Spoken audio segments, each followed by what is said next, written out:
Hey everyone, I'm just coming on to let you know that if you are interested in the cooking instructions for the mixes I'm going to be mentioning in this video, those are basically the last 3 minutes of the video. And so you can go see how super easy it is. And then if you want to skip some of the chit chat, you are welcome to do so. So that's all. Let's get into it. Hey everyone, Kathy the Vegan Prepper here, delivering a little bit of a life update and a little discussion on some mixes and stuff, just because it feels really pertinent to what's going on right now with our family. So essentially, I was never going to talk about this because I didn't feel like it was my story to share, but I think it's okay to say now. My mom has been battling breast cancer for about 4 years now.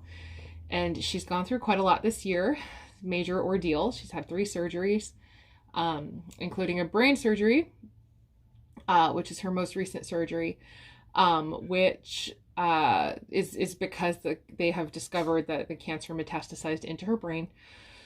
And originally, even they were thinking it was treatable, but subsequent scans have revealed the extent of the disease. And as of about a week and a half ago, she was given about 6 weeks, that's what she has left. So obviously that represented a kind of a seismic shift in my world. And, I've been going out as often as I can to see her, and help and, spending, quite a lot of time away. It's been over a week since I even watered my garden, and I hadn't realized that until I saw it in my planner. I think it must have been like I watered like right after this happened or right before. I don't even know. So anyway, so it's like stuff like that's a huge deal if I'm not taking care of stuff, so a lot of things have been kind of put on the back burner, understandably. And it's just been really difficult. Again, not really even for me though, because I'm tired. And it's been a huge change for me, but I can't even imagine like what my uncle and my aunt are going through, because they're caring for her now 24/7. And I'm so grateful that they have a wonderfully big, nice house that they live in, which is not, too far away. It's probably about a half-hour drive, mostly highway. So it's still easy to get there, even though they are, somewhat far away, out of the city. But, it's still, I'm so grateful that she's there instead of in some facility where she's like completely cut off from family, because that's really what would be happening. She would be 100% isolated if she were in a facility because of all the COVID restrictions and stuff. So we're seeing her as much as we can right now, and she's seeing her grandkids as much as she's aware and able. There's been a sharp decline. So anyway, I don't want to get into it, or details or anything. It isn't easy. And again, I'm not even the one that's doing the 24/7 care. So like I said, I'm super, super grateful. So if you say, any prayers, for my mom, go ahead and say some prayers for my mom, but also definitely say some for my uncle and my aunt, and everything that they are doing, because they are like heroes in my mind right now. And then also for my grandma, because obviously that's her daughter. So she is having a really hard time. And just anyway, our whole family. So all that being said, why am I even sharing that? Because like I said, I don't think it's like I have some audience that's been like, where is she? I've missed her posting. I don't think that that's what it is. It's more like being driven home to me yet again, just how important it is to prep and have things stored up for that kind of proverbial rainy day, because we never know what form it's going to take. And for me, honestly, I watch some of the prepper channels. I do watch a lot of Canadian prepper, even though I know he's not as popular. I like him. I feel like he's one of the most moderate, dare I say, reasonable of the preppers. There's others, city prepper, urban prepper, guys like that are not like super extreme in one way or the other. And they seem to be kind of more moderate, and I enjoy watching them. But actually, it's so funny because even still, a lot of them are focused on things like disasters and weather and civil unrest and kind of bigger ticket things. And I think that, it's a connection I literally just made, and this is just off the top of my head, and it might be stupid, but I think it's almost like maybe it's the male versus the female brain. Not that I'm trying to draw stereotypes or put anybody into boxes, because I am so not about that.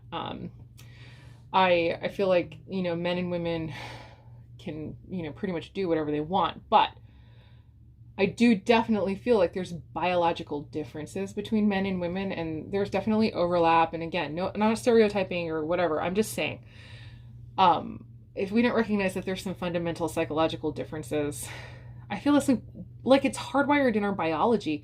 And I feel like the reason that we're not willing to admit that is because we devalue one end of it, which is the female end, I'm going to say.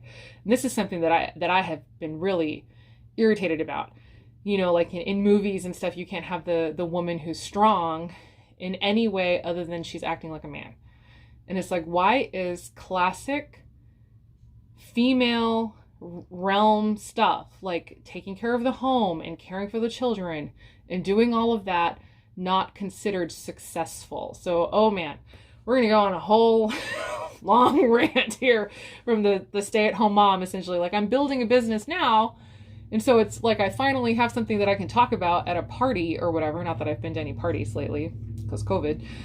But it's like this mentality where that is not honored, that is not revered, and that is seen as less than the other role, which is why I think a lot of times we have such a hard time saying women tend to be like this, men tend to be like this. Because really, this whole thing with women having to be like, oh, I have to be strong and I have to be like a man. It's like, you are devaluing women. And like a role that I think a lot of women do kind of naturally gravitate towards. Not that I'm saying that that's all that women should be. Certainly not. That's not all I want to be. I don't want to be stuck at home all the time doing nothing but taking care of these people for the rest of my life, even though I love them. I'm like building business and I'm doing a great job at that, actually. And all of that, like I have more. And I feel like, again, Proverbs 31, if you read that, that is like the ideal biblical woman. And she's a, business owner, and she's doing all kinds. Anyway, that was a tangent I did not mean to go on. Anyway, sorry. The thought that I just had was comparing to dogs. Not that I'm saying that people are like dogs. I would not, is that like where if I were a dog lover, I'd say I wouldn't insult dogs by saying that people are like them or something. I don't know. Anyway, but it's something that I was, because doing a lot of research on dogs, and at some point, like kind of wanting to get one and ultimately deciding not to. Just oh my gosh, there's a whole saga about dogs in our house, which maybe we'll get into at some point. But one of my really good friends who's really, really good with dogs, and kind of across the board, there's a sense that the female dog protects the home and like the family, specifically the people of the home, whereas a male dog tends to be more territorial, like property wise. So it's like kind of understanding the difference in the mentality between the female dog and the male dog. And so that sort of informs your decision on, if you're wanting to use a dog as a form of protection on your property. And obviously it's fallible for many reasons. And again, not even like they're the, I don't know, like the guinea pig, or I don't know. I feel bad. Like, it's not like you're, I'm trying to think of a euphemism that's not like throwing your dog to the wolves. It's not that, but it's not like you're just like chucking them out, like to protect yourself. That's not really what it's about. But if you're looking at the mentality of what and who the dog is going to protect or where the dog is going to be, just a very short version of it being male dogs are kind of a little bit more effective outside because they tend to be more territorial about protecting the entire property, whereas the female dogs will focus their better protection inside. They focus more on the family. So anyway, it just makes me wonder now, circling back to after I did my rant, I'm sorry guys, I'm like really tired. I'm having a hard time focusing lately with everything that's been going on. I'm having a hard time kind of drawing my thoughts together. So anyway, drawing back to that thing where I was saying, I'm wondering now, thinking, my thought that just came to me was you have like Canadian prepper, urban prepper, city prepper, even like angry prepper, and like all these guys that are focused on a lot of kind of out there in society stuff. Whereas me, it's kind of a realization for me. I have always been focused kind of on family stuff. I'm focused far more on kind of interpersonal family disasters. Is that like, I guess you could almost call like what we're going through right now kind of a disaster.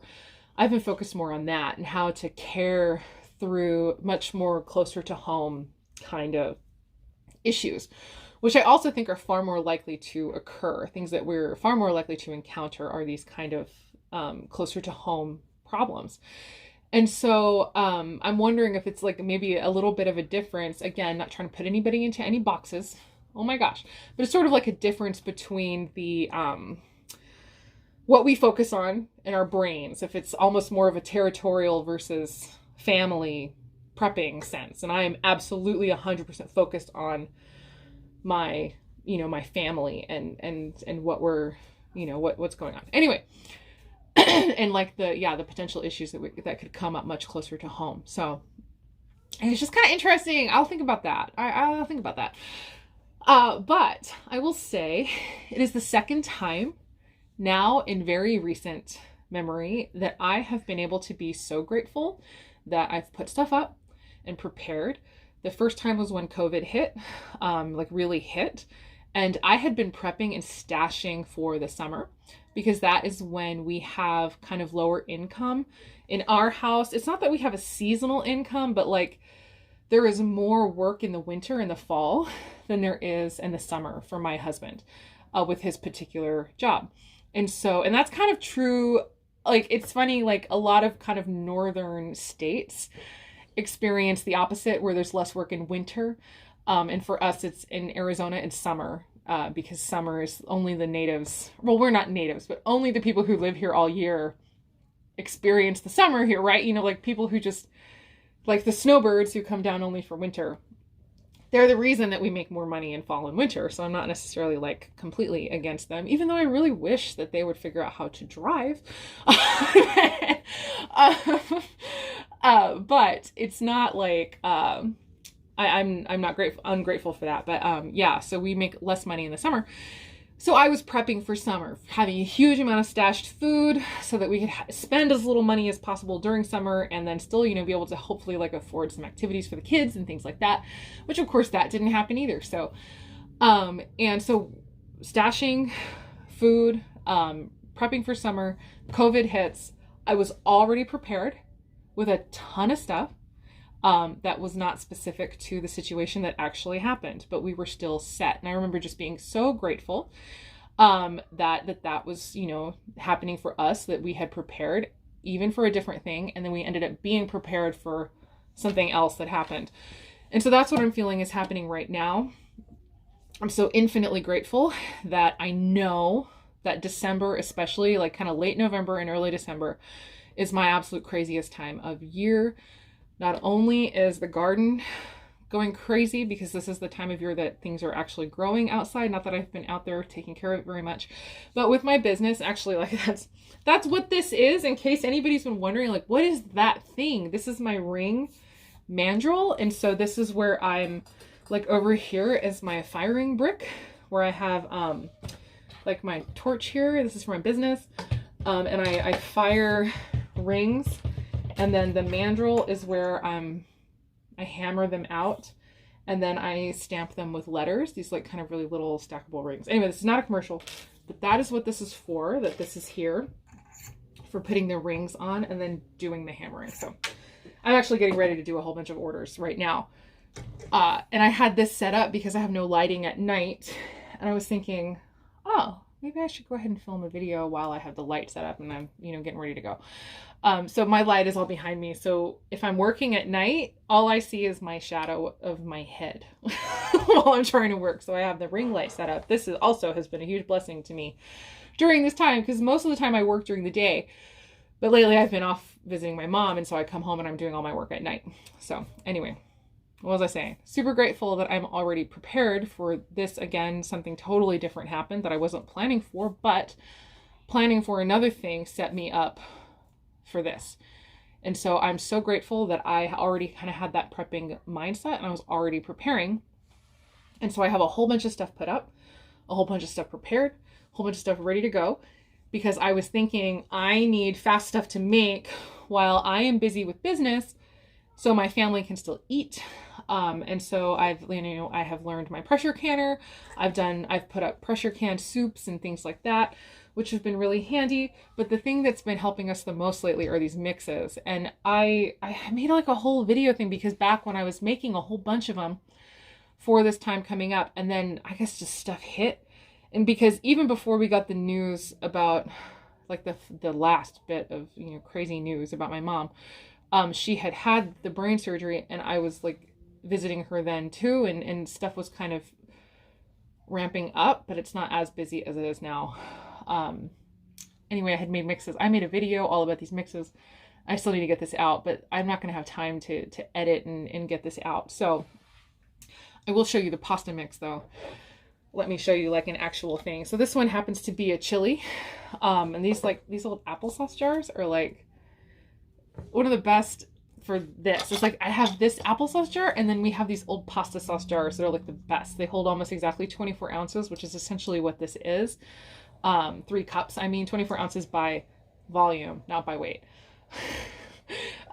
24 ounces by volume is 3 cups. Which is about 8 ounces by weight of pasta.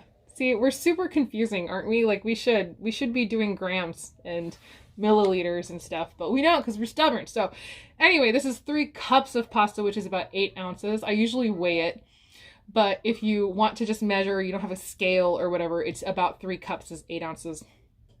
And it's specifically brown rice pasta, which makes the best pasta mixes, just because all you have to do now is add flavorings, and you don't have to add any kind of arrowroot or cornstarch or anything to thicken the prepared meal, because the rice pasta is so starchy that it will thicken the water that's left over and make a gorgeous gravy sauce without you having to do anything but let it sit for 5 or 10 minutes after you cook it.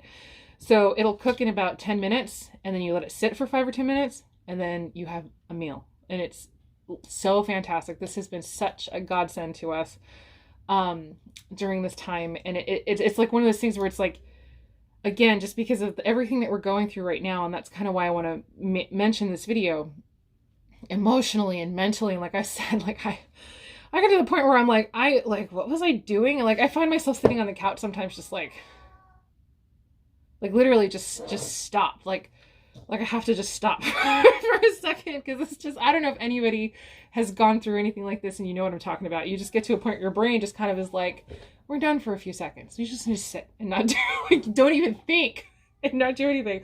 Like, I worked so hard to learn how to freaking meditate, and I still can't meditate for crap. But every now and then I do find myself suddenly realizing, oh my gosh, my brain was just like totally empty for like who knows how long, because I was just like so done. So I need to figure out how to like empty my mind on purpose so that it's actually beneficial. Anyway, so these mixes. And so I do have, I'm going to cut this off because this is way longer than I wanted it to be, but I don't know. Thank you for listening. And I'll probably maybe I'll film a little thing that says kind of skip to the last like 3 or 4 minutes if you want to see the actual cooking of the mix. But I did manage to film cooking a pasta mix. And so I will have a full recipe and then a description of how to cook it in the description box down below. But it is essentially just 3 cups of pasta and then about 3.5 cups of water. And then I almost always add like a bag of frozen veggies or about a pound of frozen vegetables if you buy like a larger bag at Costco, like I do sometimes. And then a can of beans, or even like tempeh or tofu or whatever it is you want to throw in there. Super fast, easy meal. Nutritious too. And I'm so grateful to not have to think about it, right? So we only have 2 of these left right now. So I am going to get ready to make some more. But again, it's just like, it's just such a blessing to not, just, again, not have to think about it. And even putting this together is not very difficult at all. So I would say if you're going to have dried pasta on your shelf anyway, you can keep it for turning it into like pasta with pasta sauce or whatever, or you can go ahead and turn it into some mixes to save you time and effort and energy. If you're going to have a really busy time, or if you're going to have a time when it would be really nice if you like had a service that came to your house just to make all your meals for you. If you had like a personal chef or whatever.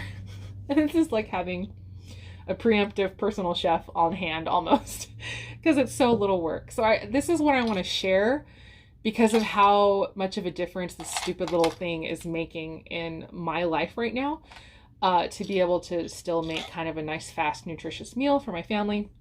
And certainly this is not all we're eating. This isn't the only like really fast, cute, like really fast and somewhat nutritious thing that I know how to make. But this is, I don't know, I'm making it at least every other day. I'm doing another pasta mix, and I hope people aren't getting sick of it. But you know what? There are bigger problems than being sick of, I don't know, pasta mix. Some people don't even get food, right? Like, it's just like first world problems. Okay, all right. So I'm going to go ahead and cut to the instructional video for how to cook these. And again, thank you for listening. As always, I hope the rest of your day is good. Your life stays wonderful. I really mean that. And it still is an absolutely wonderful life. No matter what's going on, it's still a wonderful life. We're still blessed. And then I love it. This is when I can, well, this is when it's really helpful to have faith, honestly, to be able to look and see, you know, like we don't mourn like those who have no hope. And I don't know, like, I don't know, even death is not the ultimate, right? Like there's so much beyond this life. I truly believe that. And that is a major comfort to me. So I don't know, it's not the end. Now, of course, I'm able to say that probably with a lot more almost flippancy. I don't know, I don't mean to be flippant now. And then I'm sure that when the time actually comes, there's going to definitely be more dramatic grief attached to that. But even still, I don't think it's like a hopeless grief. So anyway, I'm sharing this. Hopefully it can help somebody else going through a hard time. Or if you're just busy and you need some help, that can be overwhelming too. No doubt about it. So anyway, I'm gonna go ahead and make some rings and get caught up on work. And yeah, anyway, it's all. So again, yeah, I already said it, but I do hope the rest of your day is good and your life stays wonderful. And then stay tuned for the cooking demo. It's only like 3 minutes long. It's really short. So, all right, that's it for me. Bye.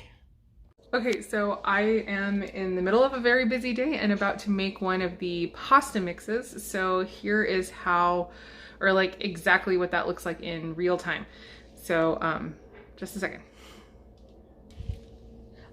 Okay, so basically I have the mix here. It's one of the curry pasta mixes. And I'm just dumping that into my pan. And then once I have a second hand, I'm gonna go ahead and get all that out. But for now, this is what it looks like one-handed. And then I have my 3.5 cups of water here. I'm gonna go ahead and pour in.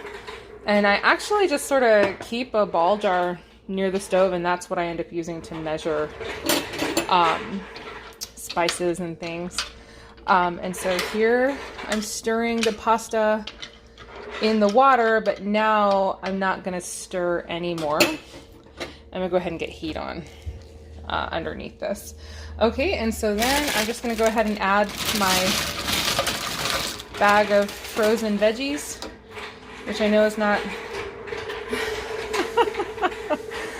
it's not the most zero waste thing ever, but you know, we're in a rush today. And then my can of chickpeas, which I already rinsed and drained. Normally, obviously, I kind of do this as it's heating up and as it's going, but for purposes of the video, I tried to have everything ready before I started.